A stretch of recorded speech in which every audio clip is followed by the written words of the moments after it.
एक बार की बात है, एक राज्य में खड़क सिंह नाम का राजा राज करता था। उसकी 2 बेटियां थी। बड़ी राजकुमारी अलका जन्म से बहुत खूबसूरत थी, लेकिन क्रूर स्वभाव की थी। छोटी राजकुमारी विभा साधारण और मधुर स्वभाव वाली थी।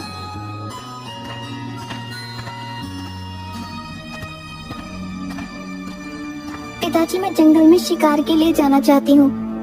क्यों नहीं बेटी, जरूर जाओ। सैनिकों, राजकुमारी को शिकार पर ले जाने की तैयारी करो।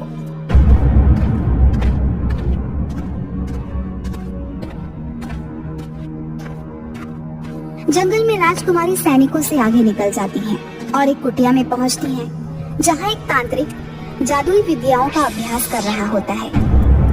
वाह, बहुत कमाल का जादू! क्या आप मुझे भी जादू सिखा सकते हैं? ये विद्या राजकुमारियों के लिए नहीं, इसमें बहुत से खतरनाक काम किए जाते हैं। मैं उतनी कोमल नहीं जितनी दिखती हूँ, मुझे आपकी शिष्या बनना है। राजकुमारी जादूगर के सामने ही एक कबूतर को हाथों में पकड़कर मार देती है, पर जादूगर राजी नहीं होता। अब राजकुमारी रोज आकर चुपचाप ये विद्या सीखने लगती हैं और पारंगत हो जाती हैं। समय के साथ दोनों राजकुमारियां जवान हो जाती हैं। एक दिन, दासी, मैंने तुम्हें अपने लिए गुलाबी कमल लाने को कहा था, लेकिन तुम सफेद कमल लेकर आई हो। राजकुमारी, इस बार सरोवर में केवल सफेद कमल हुए हैं। तुम्हें सरोवर में अपनी बलि चढ़ानी होगी, तभी सरोवर में खिलने वाले फूल गुलाबी होंगे, जिनके रस से स्नान कर मैं पहले से भी अधिक खूबसूरत हो जाऊंगी। ये क्या कह रही है राजकुमारी? मेरे छोटे छोटे बच्चे हैं, मैं ऐसा कैसे कर सकती हूँ? सैनिकों, दासी को ले जाओ, शाही सरोवर में इसकी बलि चढ़ा दो। इसने शाही हुक्म मानने से इनकार किया है। दूसरी तरफ राजकुमारी विभा शाही सरोवर के पास बैठकर तितलियों के साथ खेल रही थी और पक्षियों को खाना खिला रही थी। वह दासी को वहां लाते हुए देखकर सैनिकों से पूछती है, सैनिकों, तुम इस तरह दासी को खींचकर क्यों ले जा रहे हो? क्या तुम्हें पता नहीं महाराज खड़क सिंह के राज्य में अन्याय नहीं होता?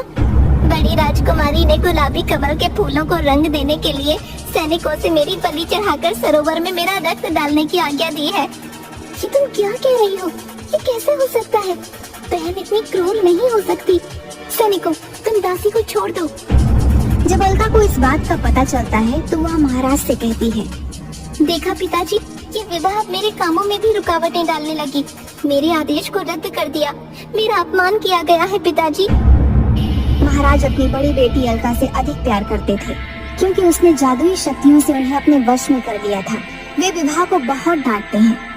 राजकुमारी विभा, अपनी बड़ी बहन की आज्ञा का अवहेलना करना ठीक नहीं है। इसके लिए आपको दंड दिया जाएगा। आपको एक समय का भोजन नहीं मिलेगा। अलका मुस्कुराकर अपनी जीभ पर अपनी छोटी बहन को देखती है और विभा को सजा हो जाती है। कुछ दिनों बाद महाराज दरबार में कहते हैं, मेरी बेटी राजकुमारी अलका शादी योग्य हो गई है। अगर मुझे कोई अच्छा वर मिले तो मैं उसकी शादी कर दूंगा। महाराज, पड़ोसी देश का राजकुमार प्रताप सिंह बेटी अलका के लिए सबसे अच्छा वर साबित होगा। महामंत्री, अब तुरंत ही शादी का न्योता भेजिए। मैं चाहता हूँ मेरी अपूर्व सुंदरी बेटी अलका का विवाह एक बड़े राजा से हो। महामंत्री पड़ोस के राज्य में राजकुमारी के लिए राजकुमार प्रताप का हाथ मांगने का न्योता देते हैं।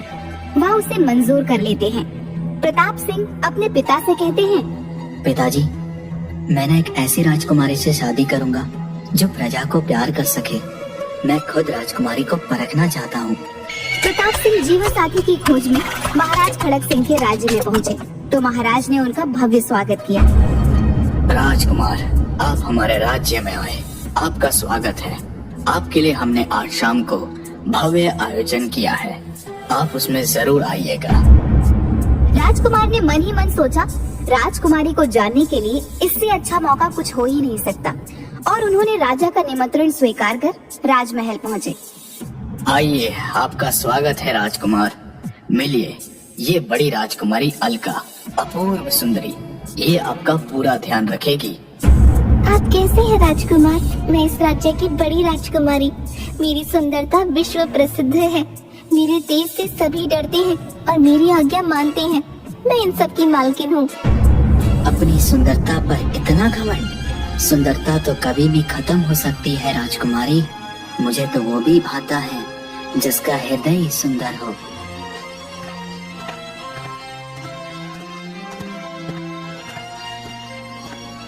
अलका प्रताप सिंह पर मोहित हो जाती है और कहीं वे उसकी बहन राजकुमारी विभा को न पसंद करे, इसीलिए अपनी बहन को जादुई शक्तियों से बिल्कुल साधारण दासी की पोशाक में ले आती है। आपका व्यक्तित्व निराला है। मेरा सही जोड़ सिर्फ आप ही हो सकते हैं। मुझे आप बहुत पसंद है। मैं आपसे विवाह करना चाहती हूँ। राजकुमारी, मैं व्यक्तित्व को देखकर विवाह निर्णय नहीं ले सकता। लीजिए राजकुमारी, आपके लिए ये ताजे फूलों का रस। सिपाहियों, इस दासी को 100 कोड़े लगाए जाएं। इसने राजकुमार से बात करते समय बीच में बोलने की हिम्मत की। राजकुमार को राजकुमारी बहुत क्रूर लगी। उसकी बातें जलन और नफरत से भरी थी। उन्होंने मन ही मन सोचा, यदि ये 10 राज्यों के मालिक होते फिर भी मैं उसे अपनी पत्नी नहीं बना सकता। तभी प्रताप सिंह की नजर छोटी राजकुमारी विभा पर पड़ी। वो लड़की कौन है जिसके चेहरे पर उसकी मासूमियत उसके चेहरे को एक अलग ही चमकान प्रदान कर रही है?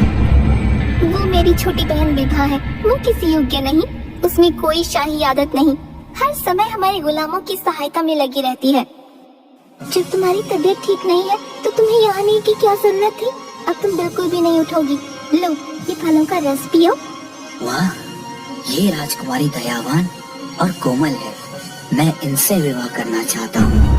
आखिरकार राजकुमारी के महल वापस जाने के बाद राजकुमार महाराज खड़क सिंह को अपना निर्णय बता देता है। महाराज, मैं छोटी राजकुमारी विभा से प्रेम करने लगा हूँ और उन्हीं को अपनी पत्नी बनाना चाहता हूँ। प्रताप सिंह का निर्णय सुनकर महाराज हैरान हो जाते हैं, क्योंकि वह अपनी बड़ी राजकुमारी को ज्यादा प्यार करते थे और इसीलिए उन्होंने छोटी राजकुमारी का परिचय भी नहीं करवाया था। महाराज, मैं राजकुमारी के साथ अभी विवाह करने को तैयार हूँ, किंतु मैं राजकुमारी को कुछ दिनों के बाद अपने राज्य ले जाऊंगा ताकि उसका बेहतरीन और भव्य स्वागत की तैयारियां पूरी कर सकूं। हमें मंजूर है। आज शाम ही आपका विवाह राजकुमारी विभा से करवाया जाएगा। महाराज खड़क सिंह राजकुमारी विभा और प्रताप सिंह का विवाह करवा देते हैं और अलका को इसकी सूचना देते हैं। प्यारी बेटी अलका, राजकुमार प्रताप सिंह का विवाह से संपन्न हो गया है और कुछ दिनों के बाद वो विभा को अपने राज्य ले जाएंगे। मैं ये अपमान बर्दाश्त नहीं कर सकती। प्रताप सिंह से सिर्फ मेरा विवाह होगा, वरना मैं अपनी जान दे दूंगी। मुझे पता है बेटी, पर अब हमारे पास कोई रास्ता नहीं। अगर हम विभा को उनकी नजरों से दूर कर दें, तो उनके पास मुझसे विवाह करने के अलावा कोई दूसरा रास्ता नहीं रह जाएगा। पिताजी, मुझे शीशे के टुकड़े और बकरे का खून चाहिए। मैं अपनी जादुई शक्ति से दूर रेगिस्तान में एक शीशे का महल बना दूंगी। हम विवाह को वहीं रखेंगे। अलका की जादुई शक्तियों से प्रभावित महाराज अलका की कही सभी चीजें उसे उपलब्ध कराते हैं और वह एक जादुई महल बनाती है। राजकुमार, मैं बहुत शर्मिंदा हूँ। छोटी राजकुमारी विवाह होने के तुरंत बाद न जाने कहाँ गायब हो गई है। हमने उसकी खोज हर देश में करवाई, पर वहाँ कोई नहीं मिला। आप उदास न हो राजकुमार। पहले ही जानती थी मैं कि वो आपके योग्य नहीं है। मैं अभी भी आपके साथ चलने को तैयार हूँ। मुझे आप लोगों की बातों पर बिल्कुल भी भरोसा नहीं है। मैं अपनी पत्नी को स्वयं ढूंढ लूंगा। राजकुमारी अलका, यदि आप 10 राज्यों की मालकिन होती फिर भी मैं आपको अपनी पत्नी नहीं बना सकता। राजकुमार की बात से अलका अपमान में जलने लगती है। दूसरी तरफ विभा शीशे की महल में अकेली बैठी सोच रही थी। जल्दी ही मेरे पति मुझे यहाँ से ले जाएंगे। पिताजी और बहन ने शायद मुझे मेरे पति का स्वागत करने के लिए यहाँ रखा है। सब मुझे कितना प्यार करते हैं। काफी दिन बीत जाने के बाद विभा देखती है कि महल के चारों ओर कोई परिंदा भी पर नहीं मारता। वह पूरी तरह से अकेली है। वह बाहर निकलने की कोशिश करती है, लेकिन दरवाजा नहीं खुलता।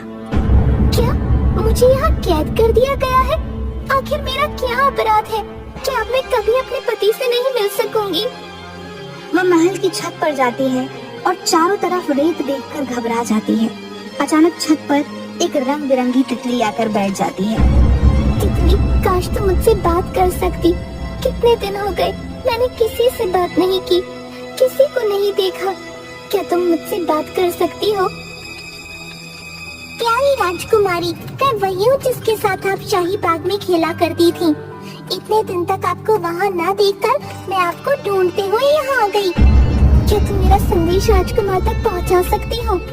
राजकुमारी, राजकुमार मेरी भाषा समझ भी नहीं सकते। भला मैं आपका संदेश कैसे पहुँचाऊँ? यदि कोई मेरे पैरों में रंग लगा दे तो मैं राजकुमार को लिखकर समझा सकती हूँ। तितली सीधे राजकुमार के पास जाती है और महल की रंगोली पर बैठ उसका रंग अपने पैर में लगा दीवार पर राजकुमारी का संदेश लिख देती है। तितली, क्या तुम मुझे राजकुमारी के पास ले जा सकती हो? तितली राजकुमार को उनकी सेना के साथ राजकुमारी विभा तक पहुंचा देती है।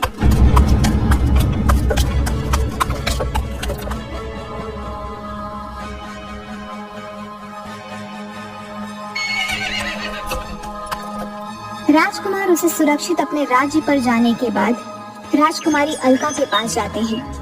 राजकुमारी अलका, मुझे आपका प्रस्ताव मंजूर है। आपने सही कहा था, मेरे योग्य आप ही हैं। मैं भी विवाह को भूल गया हूँ, किंतु एक बहुत बड़ी समस्या है। समस्या? कैसी समस्या राजकुमार? राजकुमारी, मुझे श्राप मिला है कि मेरा विवाह उसी से हो सकता है जो कन्या अपने शरीर को छोटा करके इस बोतल में प्रवेश कर सके और वापस आ सके।